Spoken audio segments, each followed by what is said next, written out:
Hello, everybody, and welcome to another episode of The Rotation. My name is Ashley, aka MiDNiTE, and I am here as usual with IKON, but not as usual. Kingdom Soldier is missing.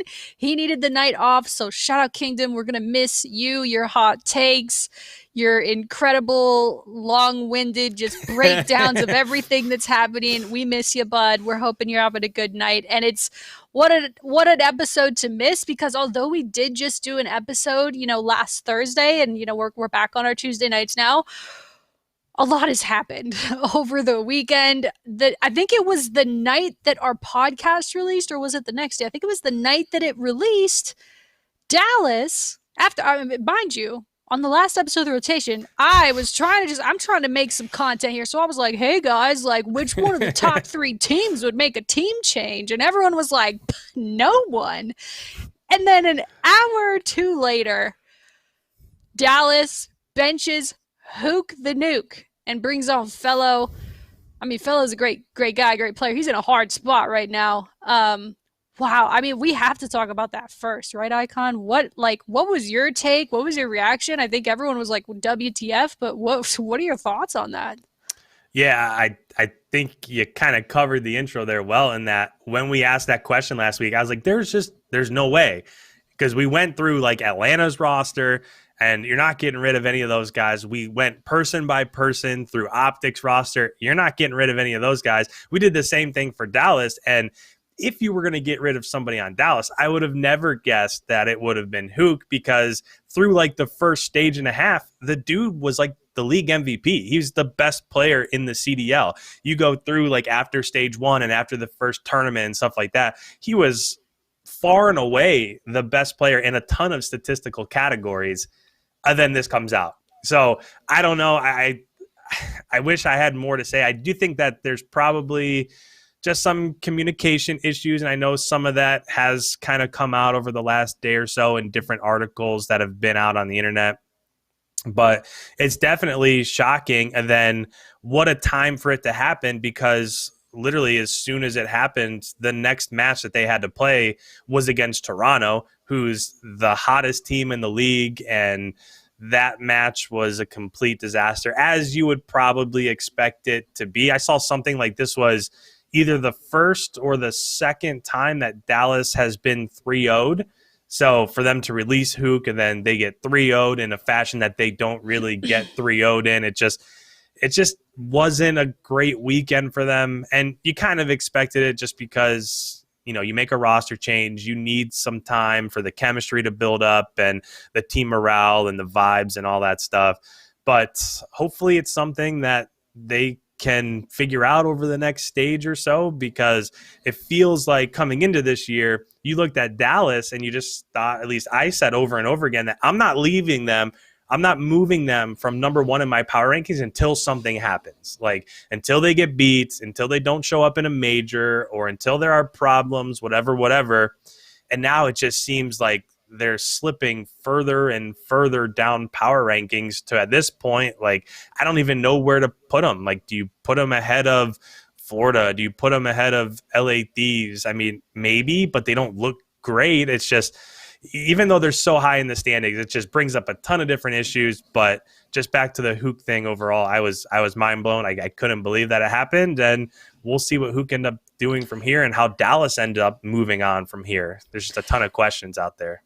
Yeah, I couldn't believe it either. I saw the statement that Dallas had released. At first I saw just, the call, the tweet come out, and it says Hook, and in my head I was like, oh, there must be something personal going on with him. And I don't know, like, maybe it's not worth bringing up, maybe it is, but I pay attention to stuff. All right, on a CDL broadcast a few weeks ago, it looked like he may have been upset. Like, looked very upset while they were warming up. He was wiping his eyes with his jersey before, I forget which match it was. It was a group match for stage 2.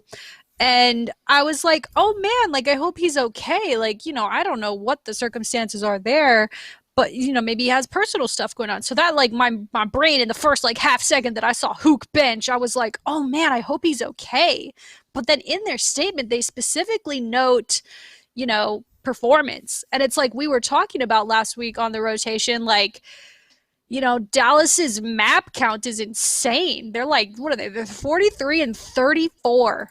They have won the second most amount of maps, and they have lost the second amount of maps as well. Looking Yeah. at the stats here. So they've lost and won a lot of really close game 5, like heartbreakers.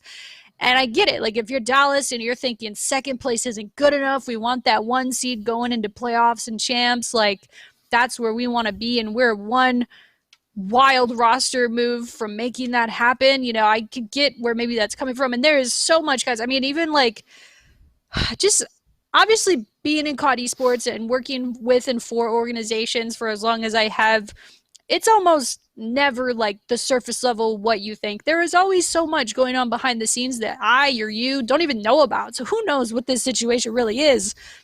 But it was just weird because what was it? The day after, the day that they benched Hook, they had won versus, I forget who'd they beat. LA Thieves? No, who'd they play just recently and they won. Anyway, it was a predictable win and they got it.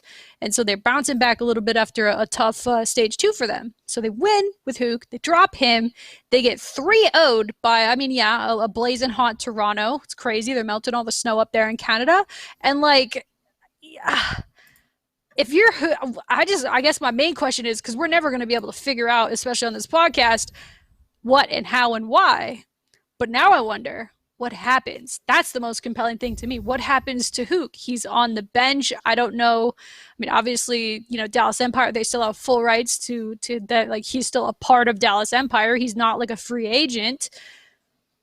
Do they want to trade him and get value for him in some way? Do they want to keep him and just say, it's been a rough year for him and he'll be back? Or like, I'm just so interested in what is going to happen now with Hook. And I don't know, if I was a betty woman, which I would never bet on CDL, but if I was to, I would bet he'll be back in that lineup before the end of stage 3. That's my inkling, is that this will not go the way that they want.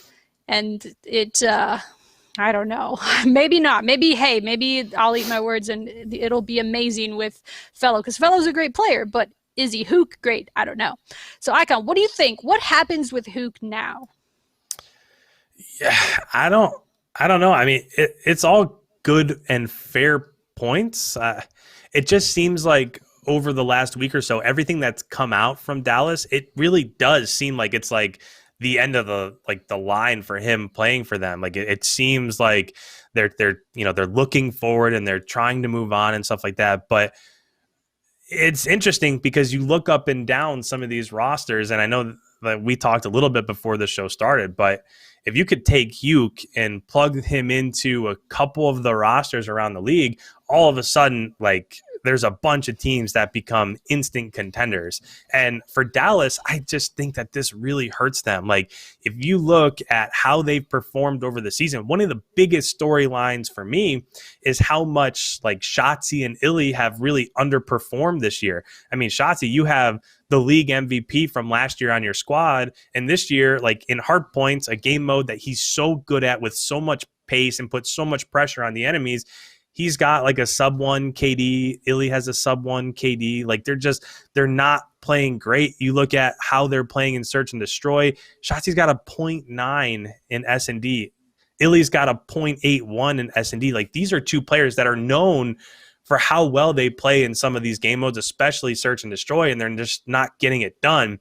Whereas on the other side of that, you look at like the numbers that Hugh has been able to put up. He brought so much to that squad. It's not even close when it comes to like overall KD, kills per 10 minutes, engagements per 10 minutes. If you look at all of those numbers for everybody on Dallas, he is far and above their most productive, their best, their most aggressive. Like, he did everything for them. So to try to replace a player like that, I'm just not quite sure how Dallas goes about it. I think with the improvements that we've started to see from teams like Seattle and teams like Minnesota, what Minnesota's been doing over the last month, and LA Thieves, they made the roster move that kind of blew everybody's mind first by letting go of Slasher.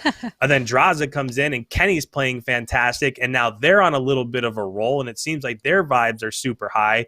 And it just seems like, and that overall, I mean, that's what happens in this league, right? It can go, if you look back 2 weeks and how everything, like what the overall meta was and where teams were at and the vibes for LADs. I put out a power rankings video, like, I don't know, 8, 9, 10 days ago, something like that. And in that one, I had LA Thieves at like 7 or 8 or somewhere in there.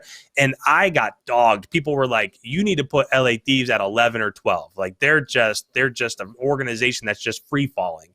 And then now you take a look at them and they're starting to win matches, and now they're up to 6th in the standings and the vibes are high, and Kenny's playing unbelievable at main AR, when we were thinking you just took your best player and just changed his role, and now who knows what's going to happen there, and it's just kind of worked out. So you see all the changes that are happening with a bunch of these squads and how they're starting to catch fire.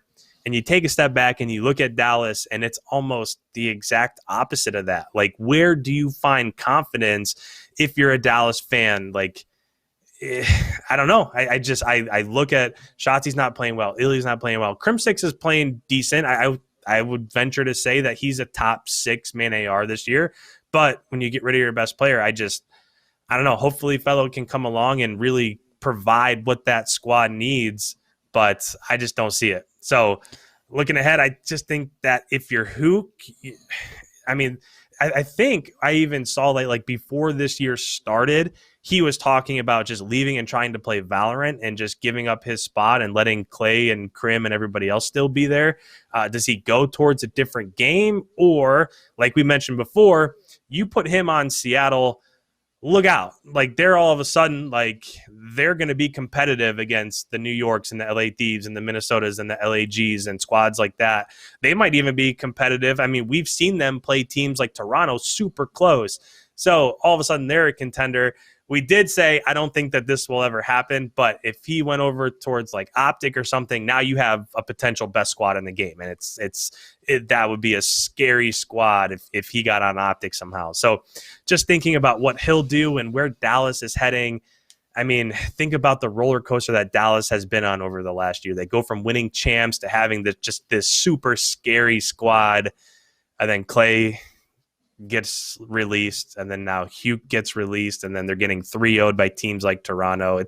I don't know. I mean, there's a bazillion talking points, but it's interesting to see what's going to happen with both of those parties moving forward. Yeah, it's definitely been really interesting to watch it all unfold, and I'm really excited to kind of see what happens next. I mean, even like I know that KD and stats and engagements or whatever, like that doesn't tell the full story. Like, yes, if you have this lane power, like you still need to make sure those eliminations are happening in the right places at the right time, because these are objective game modes. But even still, by taking that into account, listen, I'm not a coach. I don't know what I'm talking about. All right. But I'm just saying, he applied a ton of pressure on the map, and it looked like he was sorely missed in such a short turnaround as well, from dropping him after a win.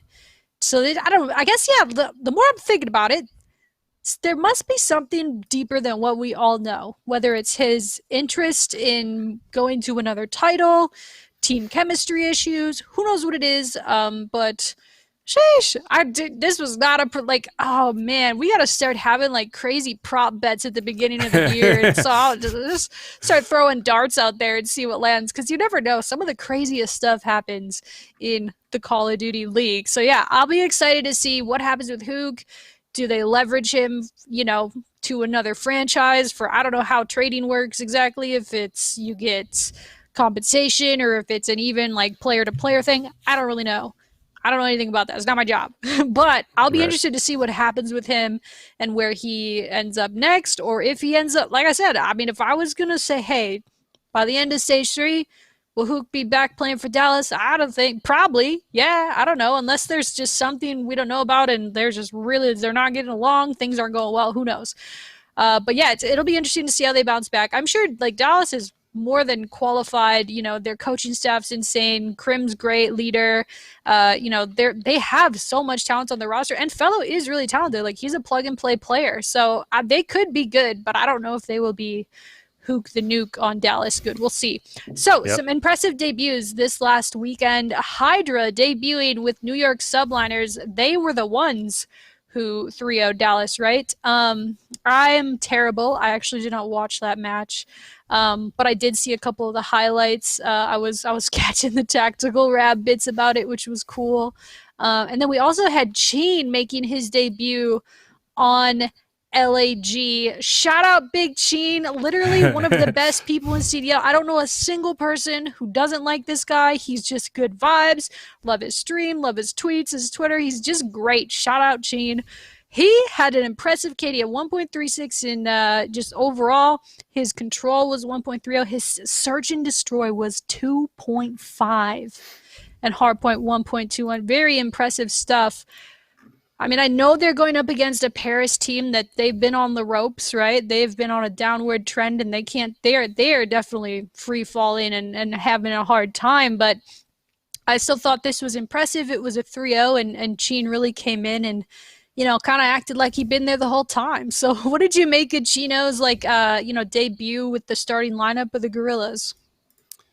Yeah, I can agree with that. I was pretty shocked. Now, the other part of that is that Paris did also make a roster move pretty recently by bringing in Temp. So who kind of knows what's going on there also. I will say that there are a couple players in that matchup that just did not play great at all. Aqua struggled, Classic struggled. So there were a few that just didn't play great for Paris. But one of the biggest things that I was kind of surprised by is I thought that LAG would really kind of be hindered by moving Silly's role and making him an SMG. And he didn't play amazing. It's not like he came out and dropped like a 1.5 or something, but he didn't struggle either. And I think if he doesn't struggle, an Assault was absolutely going off and Chino went off. And I just thought that by playing an AR basically the entire year, kind of like that second AR and then moving to an SMG, I thought that was probably where he would struggle and where that team would lose a little bit of ground against a team like Paris, and they just didn't. So I'm happy for them overall. A lot of these really weren't close. The control did go to round 5, but like the hard point was basically a blowout. It was a 100-point win. Search and destroy was 6-2 round count. So yeah, I mean, good for them. I do think as it moves on, the road might get a little bit tougher. I mean, if you look at that Group A, just kind of from start to finish, they beat a squad that many would consider to be like them and Paris, like probably the bottom 2 in that group. So it'll be interesting to see coming up this weekend. They play Friday against Toronto. They play Saturday against Dallas. So it's all great. You have that honeymoon period where you come out and you do what you're supposed to do against Paris. But now we're going to put Toronto and Dallas in front of you, and let's see how you do there. So that's kind of like a different takeaway from there. But the one that was super impressive, and I would have never expected this to happen, is you mentioned Hydra right at kind of the beginning there. Hydra came out and New York beat Atlanta, and I don't think I would have ever predicted that ever. Wait, they beat Atlanta, not Dallas. I'm so messed up. I haven't been able to follow the matches as closely. God dang it. They beat Atlanta and not Dallas? Yeah, they beat Atlanta. It was Toronto that 3-0'd Dallas. Toronto. Okay, sorry. My brain's all crossed. Dude, that is nutty. Yeah, it's insane. Clay was on literal fire. Oh, he was on fire, and he was like absolutely just geeking out too. And the crazy thing is, even though this was a 3-2 and it did end up going to map 5 round 11, if you look at like the overall stats just from that match, Atlanta was basically carried by Simp. Like Arcides didn't play well, Abizi didn't play well, Celium didn't play well. Like nobody really played super well from Atlanta. They just had enough from Simp. Like, for example, in that entire series, Simp had 104 kills. The next closest, Abizi had 90, and then Arcides was at 74, Celium was at 72. So Simp was getting 30 more kills across those 5 maps than some of his main AR and his flex player. So he really did, he almost just willed them to a victory in that match. But Hydra played really well. I mean, he was the best SMG in that match, and that's one where if you come out and you beat a squad very similar to what Standy did in his debut against Optic, right? He came out, they played phenomenal, got a quick 3-0 over Optic, and then I think that kind of gave them the momentum, that gave ROKKR the momentum and what they needed going into the latter half of stage 2, and essentially got to them, winning their group that they were in, and then the placings in the major. But just looking at this, I think they got the hardest match out of the way. Sure, they still have to play Optic in that group, but just Hydra making that debut, doing what he did against the likes of Simp and Abizi.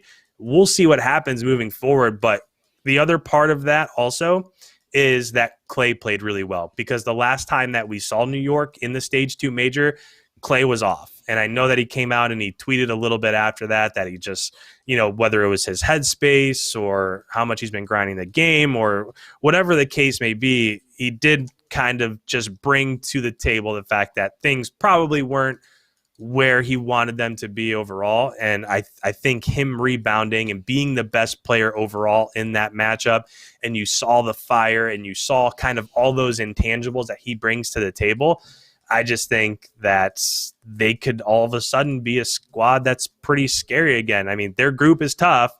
They do have to play, Optic and LA Thieves, and their group is not easy. We did say when these groups came out, that is not the one that we would want to be in, but you already got a win over Atlanta. And now all of a sudden, I think if you're also in that group, you probably don't want to see New York with how they've played as of late. Yeah, dude. I mean, we say it every week, but the freaking just the amount of parity in the league right now, who can beat who on any given day, all these roster changes kind of happening. It's not the same as back in the day, right? Like you'd have an event or two, and then after there's like this weird 2 or 3 week period. There's a lot of roster movement going on, whereas this is more. I mean, it needs to be more deliberate and kind of depends on performance. And yeah, I mean, I drive this point home all the time, but this is the first year in Call of Duty League history, and I mean Call of Duty esports as a whole, not even just the CDL in the last 2 years, but like not everyone will make champs. Not everyone that you think will anyway.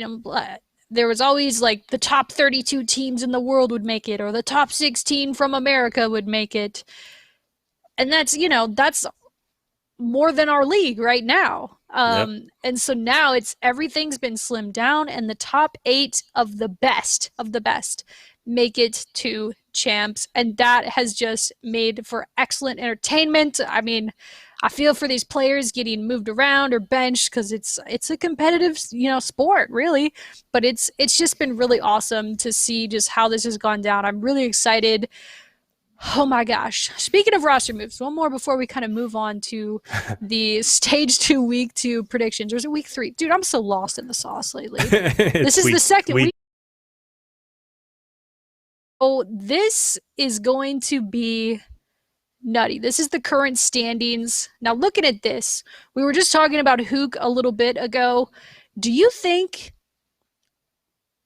does Surge make a change, whether it's for Hook or anybody else? Like I've been telling y'all for weeks, and you guys have been too. Like, we're predicting them to win. We're like, yeah, dude, like they're looking so good. They're like one little just tipping point away, or one good rotation or one gunfight win away from winning these big series against these really talented teams. They are now 4-11 with 50 points in almost the middle of stage 3.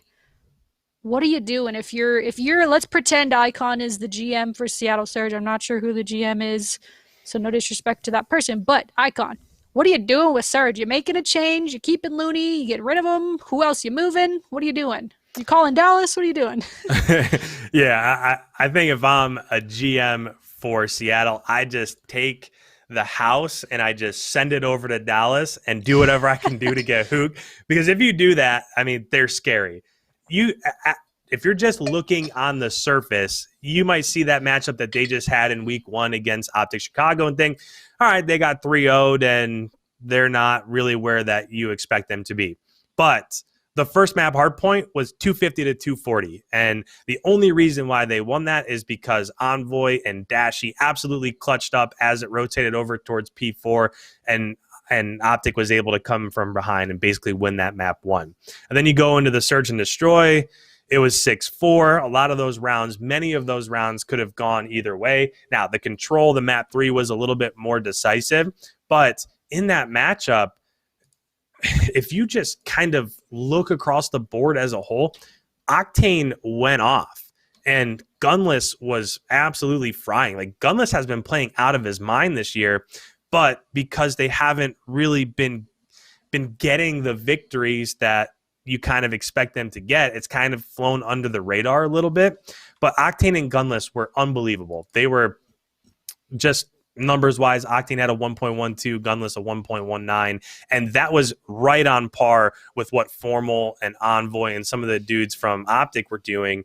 But again, where they struggled, Looney put up a 0.68, and it just seems like time and time again we've kind of been putting forth that same narrative that sure, their AR and flex are tremendous.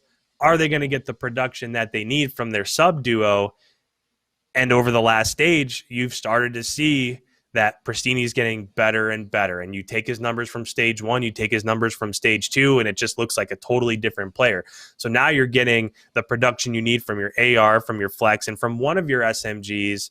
Just seems like if they just had one more player there, like if you plug in a Hugh, I think that they probably make the winners bracket in that group B. And it doesn't even have to be somebody like Hugh. If you just put in an SMG Slayer, like how many people had Standy on their radar? And all of a sudden he gets plugged into Minnesota. You partner him next to Attach, and now they make all the difference. And Minnesota's a scary squad, and they win their group in stage two. And you think here in Group A, you think even though they suffered a week one loss to Florida, you still think that they're going to be one of the top squads in that group. And it just seems like you really can't go about it the same way that you did last year. I think a lot of these teams, think about how many teams have made roster moves already.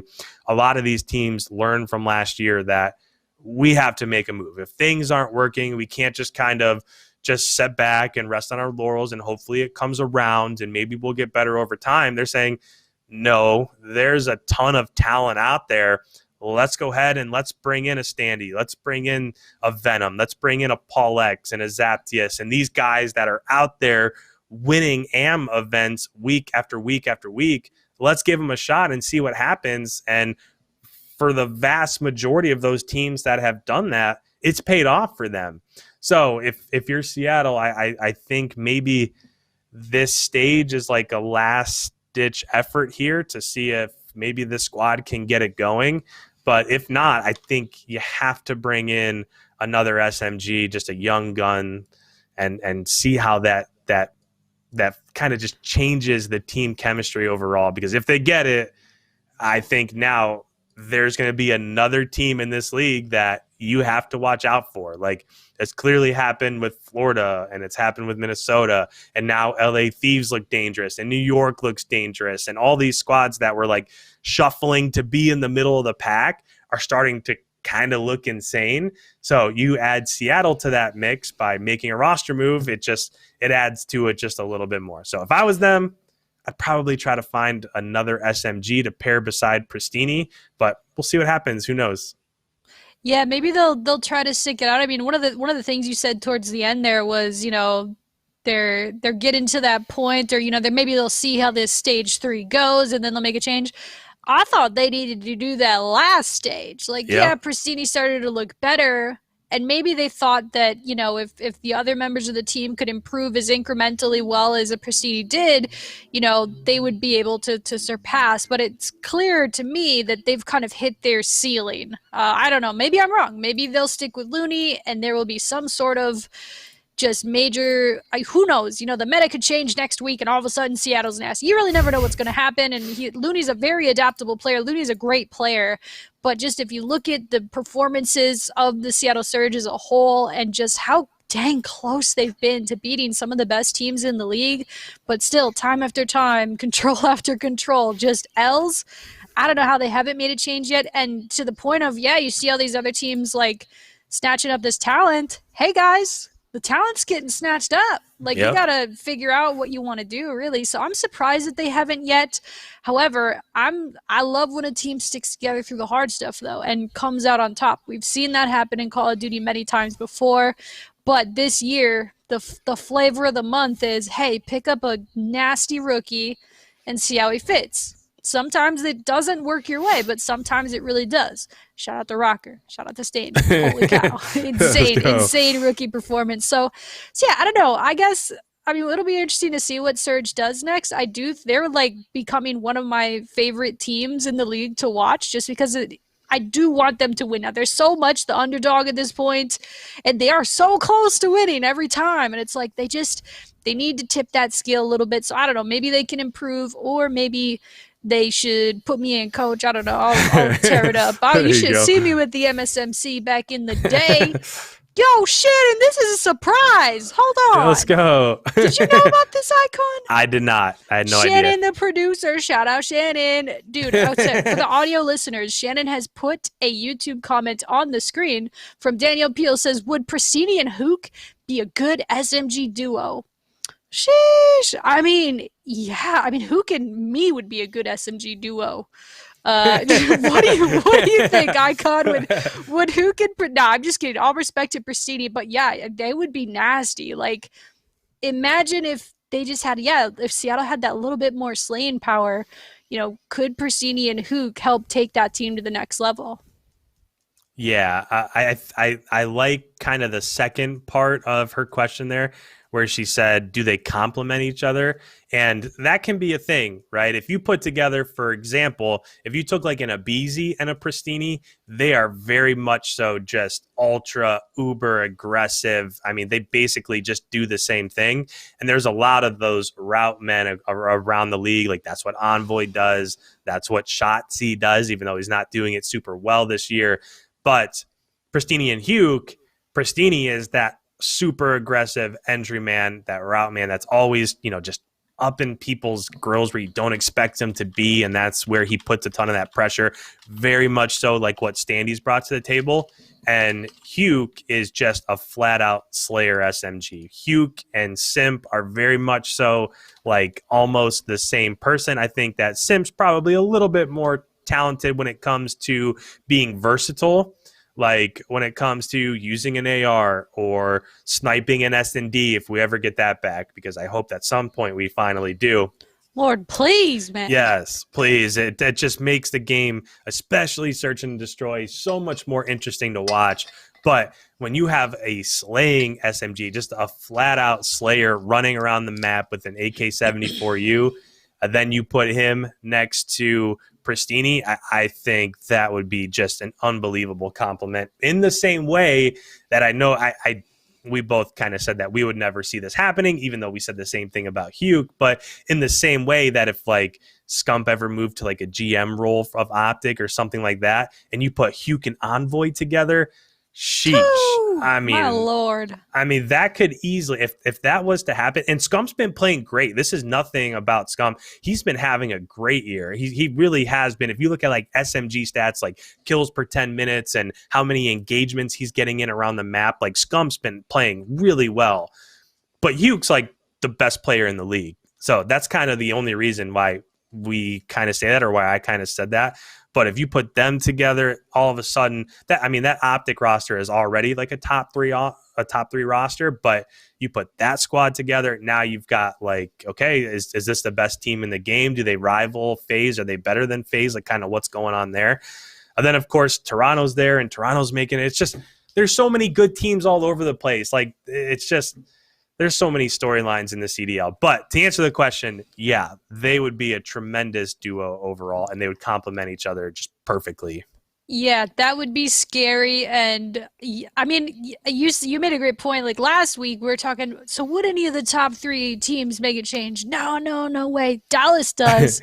And what I first of all, you're right. Scump has been playing amazingly this season, and he is my Call of Duty GOAT, right? Like, shout out Crimsix, shout out all those chips, shout out all the chips in the world for all those the amazing players that have them. But Scump has been the most consistently good Call of Duty player for the last, 10 years. No BS. I'm not exaggerating. He is always on form. When he has rough times, rough moments, he bounces back. And I would say overall, his performance has been incredible. Didn't always translate to championships. He only became a part of one dynasty. Crimsix was a part of two dynasties, but I digress. So yeah, But, and I don't see Scump retiring mid-season, even if it is to become a GM. But Hook on Optic would be nuts, and it would fulfill the prophecy of us being completely wrong about the top three teams in the league not making a change. So let's take a look at week 2 of stage 3 here. Let's start off with who Minnesota ROKKR is playing and when. You guys, IKON and I will be back on Friday, April 30th at 3:30 Central Time to watch the matches with you guys. The co-stream will be live here on the ROKKR YouTube. If you're listening on Spotify or wherever, come to the ROKKR YouTube, hit subscribe. We got great content over here. Like I said, I'm biased because I'm a director of content, but hey, we're doing the thing. Come watch the match with us, and IKON and I will be breaking down the action in between the maps. So that's on Friday, 3:30 Central. The stream will be live here. We will be playing Paris on Friday, and then on Sunday, April 2nd, also at 3:30 Central, we will be playing the lightning rod, fire hot, crazy squirrel gang, Toronto Ultra, the Battle of the North. I should really actually know this, but I wonder what the record for the Battle of the North is. And honestly, I'm starting to become kind of salty, right? Like, they're our rival.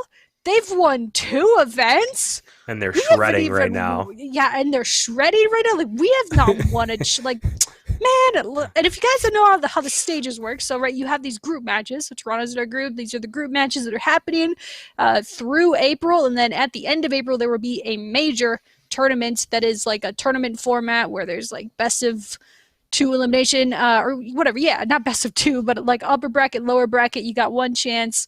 If you're in the bottom 3 of your group, you cannot lose in the major. If you're in the top 3 of your group, you can afford to lose 1 match at the major. So what we're fighting for right now is top 3 in the group. And things did not start off well. ROKKR takes the L versus Florida Mutineers last weekend. We won't talk about it. Maybe it'll just be better this weekend. Let's see. Maybe the guys will come correct versus Paris. We'll see. But let's take a look at some of these other matches here, man. You want to do some predictions? I wonder, we'll have to get Kingdom's predictions offline for our prediction tracker. I am doing a terrible job at trying to catch up to you guys. I almost, in order to win, have to just not say whatever you guys say, or I just need to nail my map picks. So just don't pick Seattle against Optic again. You know I will. I can't believe I did that. That was crazy. That was crazy. All right, so let's start with Thursday tomorrow. Wait, no, today's Tuesday. Sorry, guys, I'm all over the place. There's a lot going on. New York Subliners versus London Royal Ravens. Sheesh, man, I feel bad for the Ravens at this point. I kind of want them to win just to things cannot feel good right now. If you're in the London camp, you might. I mean, do you start to get discouraged to a point where you're like, the year's chalked. Like, we can't even make playoffs? Or, like, what would London have to do to even make playoffs? They would have to win an event. A lot. Maybe, they would need to show the total standings if you can, Shannon. London has 30 points, I believe. And, yes, they have 30. Jeez. Well, I guess they're not that far out of the top 8. They're 50 points behind top 8. So they're not they haven't chalked the year. They definitely haven't chalked the year. Like, things could go better for them. But will they start going better on Thursday versus Subliners? I don't know. I'll let you go first so I can predict opposite of you. No, I'm just kidding. I'll let you go first for this one. We'll go back and forth as we're predicting.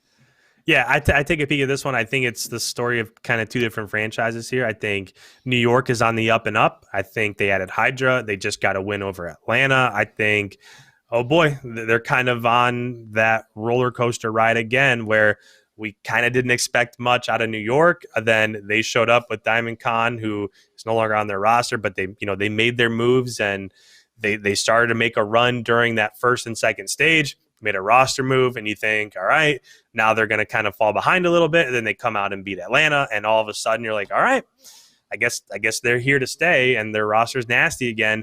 With that said, I do think London is getting better. I think the addition of Paul X and Zaptius, who were longtime teammates, won the first 2 Challengers Cups together as they were playing on Wester. I think that it helps them.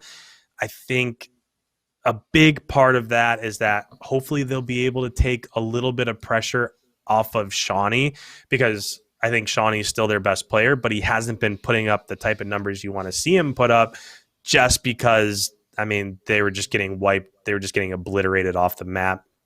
But I look at this one.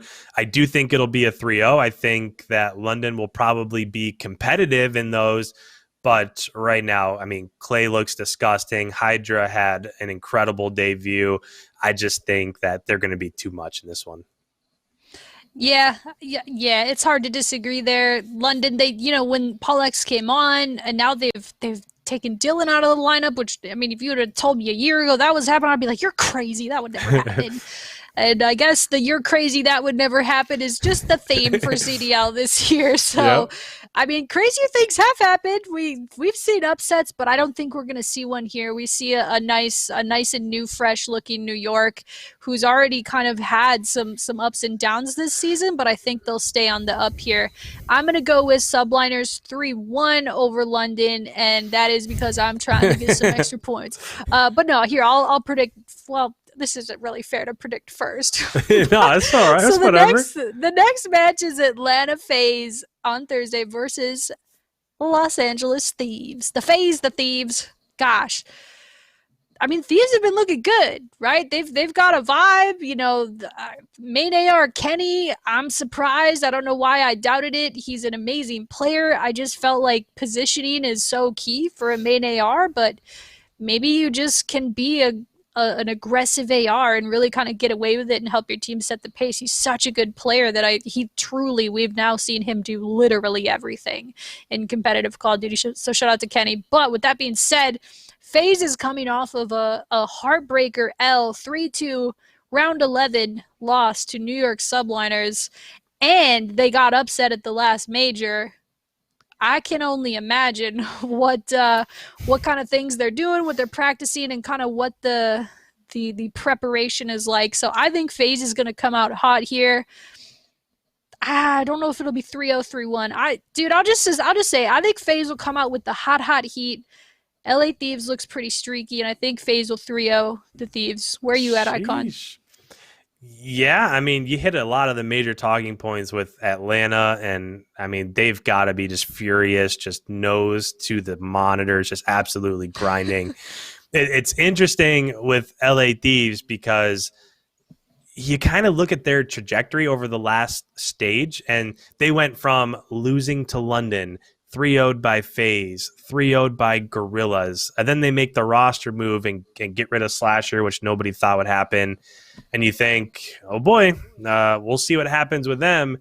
And they come out in that major and they get a win over Paris. They get a win over London. They get a win over New York. And in this stage, they've beat Seattle already and they've beat London. And they're taking care of business. And they look like a team that you probably don't want to play right now. So they're one of those middle squads that's kind of making moves and playing much better. But if I look at this, I do think Atlanta's going to be just super motivated in this one. I think with what we've seen from Simp, and I got to say, like, just looking at stats overall, like, I'm kind of surprised to see that Arcides hasn't been playing better this year. And I think it might be just a lot of the fact that you have so much happening in front of you and aBeZy plays so fast and you have such talented players that obviously not everybody can score, right? If you're thinking about like having superstars in basketball, like not everybody's going to put up just insane numbers. But I didn't expect him to have like a negative KD and hard point for the year and stuff like that. But I do think Atlanta ends up winning this one. I'll go 3-1. I think LA Thieves probably takes a map. I think a couple of these maps will probably be pretty close. I mean, LA Thieves looks really good, but ultimately I think Atlanta's too much. 3-1. Whew, it's going to be spicy. And I mean, yeah, you mentioned like Arcides. He's definitely not just kind of there. He's definitely still impactful. Even like when you hear some of the listen-ins and how he communicates with those guys, For I sure. think it's pretty clear that Arcides is the leader of the team. So, yeah, I think he plays really well and he's the leader there. But yeah, it is a little weird to see that kind of statistical anomaly from him because we're just so used to Arcides is Arcides. He's insane. He's so insanely talented. Yep. All right, matches for Friday. Toronto Ultra versus The Lag. The Lag. LA Gorillas. What a name for a Call of Duty I know, team. it stinks. I love it. Shout out Silly. Shout out Assault. shout out their whole family. So yeah, Toronto Ultra versus LAG. I mean, We've seen LAG upset phase. That was before they had Sheen. And Ultra's really streaky, right? Or not. I shouldn't even say streaky. They're hot, red hot, lightning hot. Yeah, they're frying. Do you think that they're going to fry LAG? What's your prediction? Yes. I think Toronto comes out and wins this one. I won't say easily. I think, again, LAG did have a great matchup in there, that first matchup against Paris, but it was Paris. And now you're playing the hottest team in the league with the best AR in the league with, just a super fast entry man in Kleenex that's been playing phenomenal. Had a big part to do with why they won that stage 2 major. So I think that LAG looks better, but Toronto is just on an entire different level. Toronto just got that 3-0 over Dallas, and Bance didn't even play well. So if Bance plays well, now look out, because we've seen how dominant they can be. I'm going to go 3-1. I wouldn't put past LAG to win a search, even though Toronto's really good in search, but I'll give them a map. I'll go 3-1 here for Toronto. Yeah, I like that. I mean, I was going to say, maybe LAG could take this to map 5 and make it interesting. They've got a knack for making these matches interesting, but Toronto's search and destroy has just looked so dang good. But with that, I mean, we've seen this now with a couple of differently. You had FaZe, you had us, ROKKR, right? You had Toronto's now the search and destroy kings, right?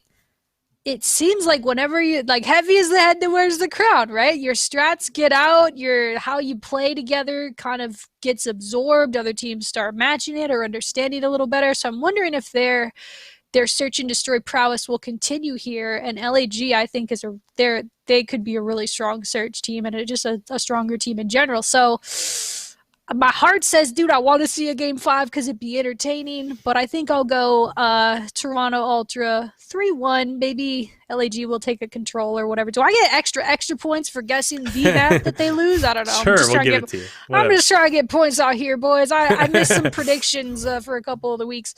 That's the excuse. We'll go with that. No, really, though, that's what happened.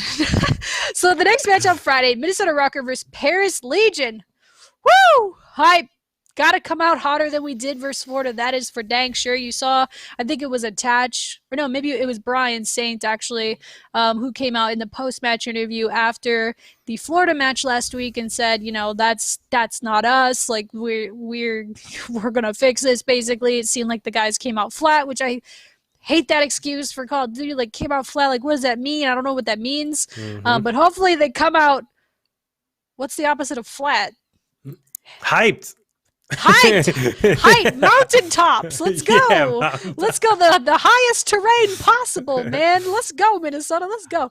Yeah, so hopefully they come out hyped, especially versus Paris. They got to feel at least a little bit better going into this match. And you look at Paris and the other, folks, or the other teams that you have in this group. Let me just double check before I say the wrong thing. We're in the group, ROKKR's in the group with Ultra, Gorillas, Empire, Mutineers, and Paris.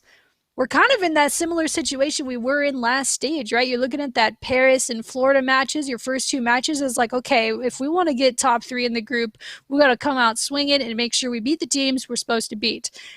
Last week, they did not beat the teams they were supposed to beat. And now, yeah, you're looking at this and you're like, man, why do they make their graphics white? But also, you're looking at it thinking, okay, looking at the standings here, we got to start chipping away at this thing. So I'm not going to say this Paris match is a must-win because we have seen what happens when ROKKR goes down 0-2 in the group. They figured it out and ended up getting the first seed. But I do think for their momentum's sake and just the good vibes, they got to come out huge, not flat. Minnesota ROKKR, wear that helmet, baby. Put that helmet on. Go hard. I'm going to say ROKKR. I say 3-0, man. I don't know. Sorry, Paris. Not to put disrespect on you, but I think the boys will come out hot. If they came out flat last match, maybe they'll come out spicy. I don't know what is the opposite of flat. And sorry. Okay, yeah, so 3-0 ROKKR. I'm a homer. I'm obviously going to always predict them to win, but IKON, what are you thinking? Can Paris take ROKKR, or is ROKKR going to bounce back in a big way? I don't think so. I do think the last match against Florida, I think it was the first time that we've seen an attach that hasn't been just unbelievable so far. I mean, he really did struggle the first 2 maps. He got it back together during the control, and Priesta was absolutely dominant in that control, but it was just a little bit too late. The hard point, by the time they got to the map for hard point on Garrison, Kleenex was just feeling himself and making plays just all over the place. So I get what they're saying when you really can't come out and be flat and let somebody like Kleenex or basically anybody on that Toronto, not Toronto, Florida, but especially when you look at that main AR, because in that co-stream that we did, the matchup there with Florida was between the main AR and the flex. That was what I was really looking at. And Skies went off and Awakening went off. They both had like a 1.25 KD. Like, they were absolutely shredding. And Priesta played really well. Like, he had a 1.1 essentially over the course of that series, and that was far higher than everybody else. Like, it's tough to put up a 1.1 when the rest of your squad really isn't playing all that great. So Priesta played super well in that matchup, and I think that was great to see, but it just wasn't enough when Attach came out flat and Standy really didn't have one of his best series. But you can say the same exact thing for Paris, and Paris is also going through the roster change, and they haven't looked great as of late. So my guess would be that hopefully that first matchup against Florida was an anomaly, and when it comes to this one, I'm going to go the same thing. I think that this should be a 3-0 as long as Minnesota comes out and just plays their game and they dictate the pace of each of the maps and modes that they're in. I think it'll be a 3-0 in this one. Yeah, absolutely. Let's go. Cheers to that. I'm hoping so. It is kind of crazy to think that you're looking at the Florida match and like, oh, the AR battle, the flex battle, when really it ended up being our sub players that struggled. I guess shout out Havoc, making a difference right away. So Yeah. do you think ARs get overlooked? Is a question from Hawkstar 8819. I don't know. I'm not sure that ARs get overlooked. I don't know. That's actually a really good question. I don't think so. I think you need a good main AR on your team and a good flex player who can run AR or sub, whatever the situation calls for. They are so pivotal for map control, and once you have map control, maintaining that. It's maybe because the sub players are so flashy, they're getting in there, they're jumping in the hard points and just going off, and it's very impressive to watch that. But I really do feel like the main ARs can dictate the pace of a game, which looking at Skies and Big Wake on Florida last week in the ROKKR match, like, can't overlook those guys. What do you think, Icon? Yeah, I don't think that they get credit for making like the sexy, flashy plays. Right, they're not entering a hard point and getting a 2-piece or a 3-piece and then turning around and pushing out the pace and unless it's search and destroy and it's envoy pushes and then you throw a nade and then attaches pinching from Eskies and then you come around the corner and you get all 3 of them. Yeah, you can't overlook the AR right there. But no, they aren't getting the flashiest plays. That is rare. That's actually more impressive that it was Lamar, the main AR, that got that. Right. I mean, I don't think you're going to see a ton of main AR plays like being featured on like the COD League Twitter or anything like that. It's normally like the Shotzzy plays or the Abizi plays or Simp going off for Standy or somebody like that. But I think if you're building out a squad, they are unbelievably important. Like, you're not going to see them in the headlines, but in a game like this that plays really true to just competitive COD as a whole, like, you need a dominant AR that's going to rotate and win that gun battle and set up spawns for your squad. And if you're not doing that consistently, maps in this league can get out of hand super quick.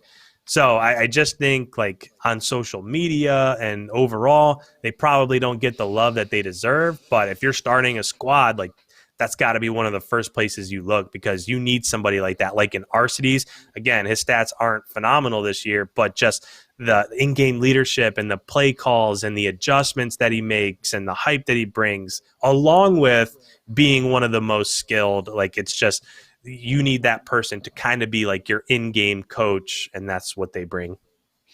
So yeah, I think maybe like I think ARs tend to pull a little bit of better statistics because they're not like having to throw their bodies on the hills at all times. But with throwing your body, you can get some of those crazy highlight plays. So I think it's a great point that you see a lot of the highlight plays are usually the submachine gun or flex folks.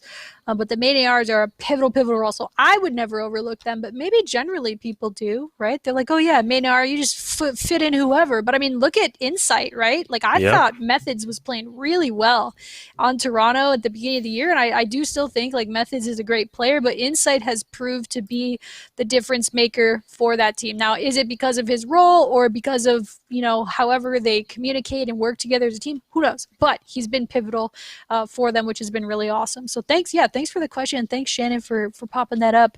Let's take a look at Saturday. My God, these might be quick predictions here. Atlanta FaZe going up against the London Royal Ravens. I feel bad. Let me restart that. Atlanta FaZe going up against London Royal Ravens.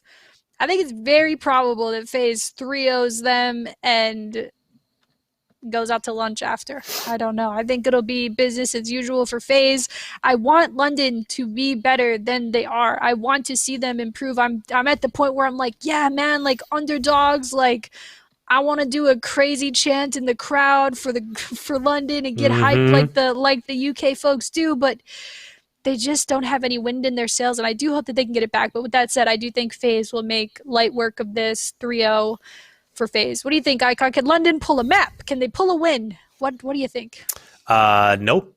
I think this is also going to be a hot 3-0. I want to, like, I'm excited to see London play some of the squads that are like lower in that group. Like I want to see them in a matchup against Seattle or somebody like in that realm, just to see like how they're progressing and how much better they're getting, because I do think that there's some improvement in that squad. But this is Atlanta we're talking about here, even though they did just get upset by New York, but I just don't see it happening. I actually, it's interesting to think like there could potentially be a couple losses here from Atlanta, because they still have to play Chicago. They still have to play LA Thieves. Like those squads could get them. So it'll be interesting to see how the group plays out. But I just think this is one where you have the first team in the squad in this group and the last team in this group. I just think it's going to be a 3-0. So 3-0 Atlanta in this one. Woo! Poor Ravens. Dallas Empire going up against the LAG. This is my favorite prediction because, wow, how do you predict what happened? You have Dallas, they win their first match of the stage, bench Hook, bring on Fellow, get 3-0'd. And I mean, we just said, in the ultra prediction for Gorillas, like, hey man, like maybe if it gets a little dicey, like Gorillas is kind of a dicey squad, right? You get Assault flowing, right? You get Silly running around like a psycho. You got the good vibes with Cheen. Like, who knows what could happen? But I will say, I do think Dallas, and hopefully for them in their Twitter mentions, that they will turn this thing around. They did just get 3-0'd after making a change, but now they will have had, some time here. They only play one match this week. It's on the Saturday, so they can just kind of come in.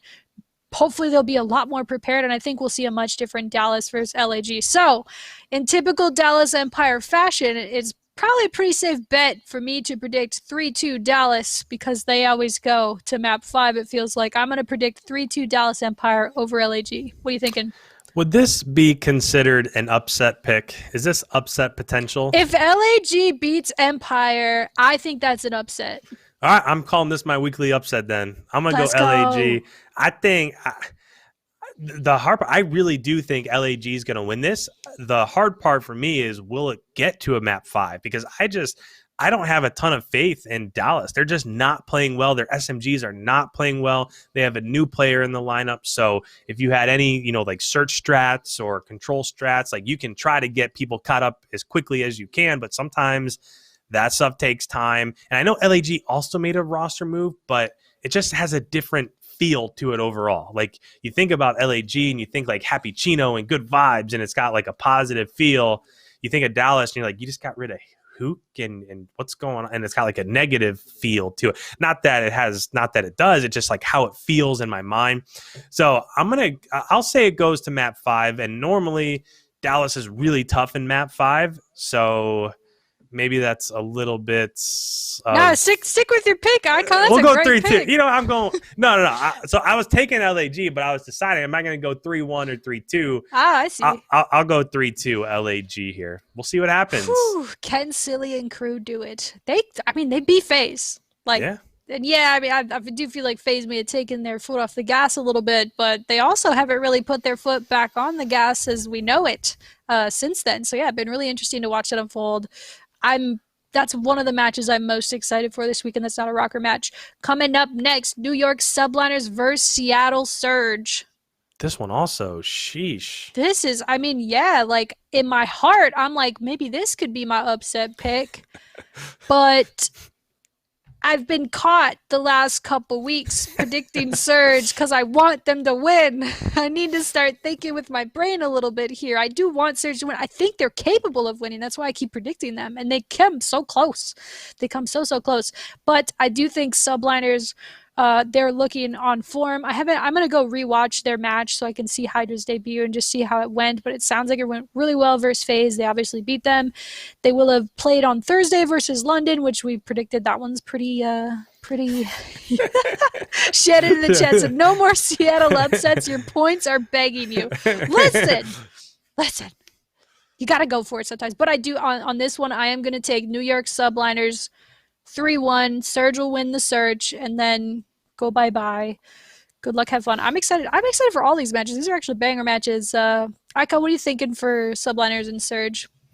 Yeah, just on the surface here, I really like this matchup and I'm intrigued by it. And I think, like, I want this matchup to be close, but I look across New York's roster and you could just get so much consistency. Like, you never have a match where, like, a Seam or Mac or somebody comes out and drops like a 0.68. Like, it just doesn't happen.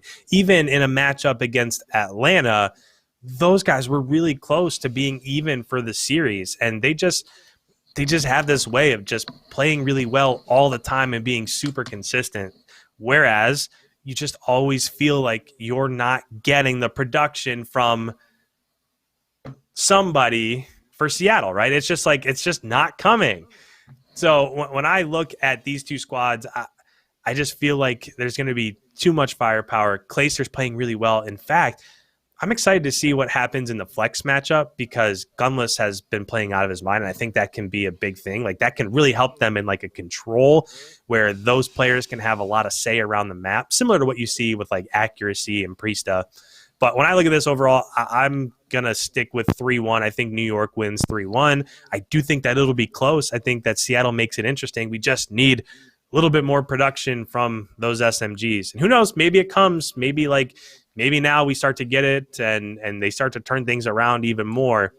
But until I see it, I'm still going to have just a little bit of caution with picking them. 3-1 New York. Seattle only plays one time this week. Yep. You think they could make a roster change before then?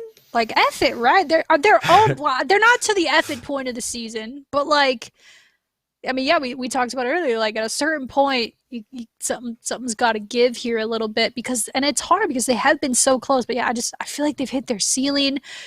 Okay, I'm gonna make up some rules. If Hook is starting for Seattle on Saturday, I get 50 extra points. Thank you. I am the commissioner of predictions.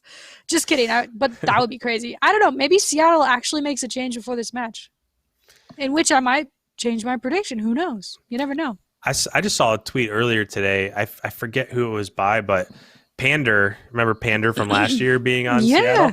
He dropped like 125 kills in like one of their challengers matches. Like, you don't even need like some 19-year-old cracked like SMG. Like, just bring somebody that gives you like more production closer to 1.0. Like, Pander's that's somebody that has relationships with Seattle. Bring him back in. Let him see what happens. Like you said, like, just go for it. See what happens.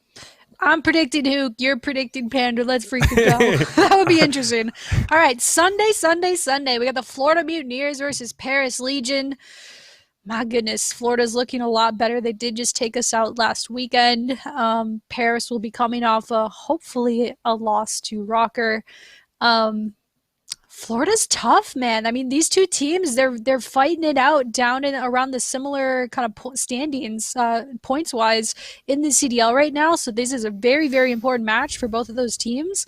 I think that Florida will take this 3-1. I don't know. It's hard to say. I mean, maybe Paris like figures it out, but it just seems like they're not trending in a good way right now. So I think Florida will take Paris 3-1. Yeah, I think this is an easy one. I think with the way that Skies and Awakening are playing right now, like you Sheesh. always think about like who's the player of the stage. And I know it's super early, but like what we've seen out of Awakening over the last couple of weeks, like he's definitely top 3, 4, 5 in the league. I mean, that kid is just absolutely going off. So I don't think you quite have that level in the AR flex matchup here in this one. So I'm going to go Florida. I'm not even sure if Paris wins a map. I'll say 3-0. I know Florida made the roster move, and they're probably still getting used to having havoc around the map.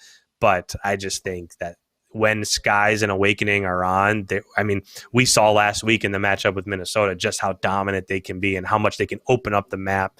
So 3-0 here for Florida. Good luck to Paris. Scary sea creature energy, man, for Paris. That's scary going up against them. Wow, this is my match of the Sheesh. stage. Toronto Ultra versus Minnesota ROKKR. Obviously, Ultra taking a chip in stage 2, winning majors, beating FaZe in a best of 9. They come out, they blow the socks off Dallas, right? Yeah. Jeez. Yep. I'm terrified, honestly. This is going to be a scary matchup. But hey, you got Minnesota, right? It's almost like sometimes they'll play to the match's importance, and you definitely don't want to be in that habit. But this is a big, big match because if you're looking at who's in the group, you got Toronto, you got Dallas. It's gonna get dicey, and if you want to get in that top 3, and you've started off 0-1, beating Toronto Ultra would be absolutely massive. So yeah, 3:30 Sunday, Toronto Ultra versus ROKKR. I just hope it's a good match. Admittedly, I think it's very possible that Toronto could win this, but I'm a believer. I think ROKKR's going to turn it around. I'll never predict against the boys, and I do think they could take them. I'm going to go crazy. I was going to say 3-2. Man, no wonder I'm losing in predictions, bro. I think that ROKKR could beat Toronto 3-1. They will drop the search and win the respawns, and it'll be a great Sunday. I'm just excited to see it. Because I feel like this is the first real test that Minnesota will have had, since stage 2 playoffs. This is where you can really okay, where are we really at versus super, super strong, hot team right now in the Ultra. Can we stack up or can we not? Where do we need work and where are we really good? This will be a really interesting match to prove that. So, IKON, who you taking? Are you with me? You with ROKKR? You voting Ultra? What are you doing? This is a tough one because the last time that we actually co-streamed this match, it was in that championship Sunday. And we sat down, I really thought Minnesota was winning this matchup. I thought they were going to beat Dallas. I thought we were settling in for a 6-hour co-stream. Same, dude. I was ready. Yeah. And it just didn't end up going that way. And since then, Toronto's been absolutely on fire. This is a matchup that's tough. I think both of these teams match up really well. I think a lot of it depends. Whenever Toronto plays a top tier squad, I think it comes down to what bans are you going to get? Because if you get stage 2 finals MVP bans, then look out because everybody else on that squad is so good. If he struggles a bit, then I think that's where they can kind of get beat. So this one is tough. I don't know. I wish that Minnesota would have won that first matchup against Florida because now this would absolutely be okay, who's going to end up being first in the group overall? I think Minnesota needs this because we just mentioned with that loss to Florida, you have to make up for that somewhere, right? If you're just before this stage started, you're kind of looking at it as, okay, we can afford to drop matches against Toronto and Dallas as long as we beat Paris and LAG and Florida. And now that didn't happen. So it's very similar to stage 2. You have to make up that loss by beating one of the top 2 squads. So it's a big matchup. It could go a long way to making sure Minnesota gets into the winners bracket. But I think Toronto is like the hottest squad in the CDL right now. I think even if they were to play FaZe tomorrow, I think that they could probably beat them again. I think that they're just on fire. I do think it'll be close. I think all of the maps will be close, very similar to how they were in the stage 2 major matchup. All of those maps were, it was like a 6-4 S&D. The control went to round 5. I mean, everything was super close. So I'm going to take Toronto, but I'm going to say in a map 5. I'll say 3-2 Toronto. I hope I'm wrong, but that's what I'm going to go with.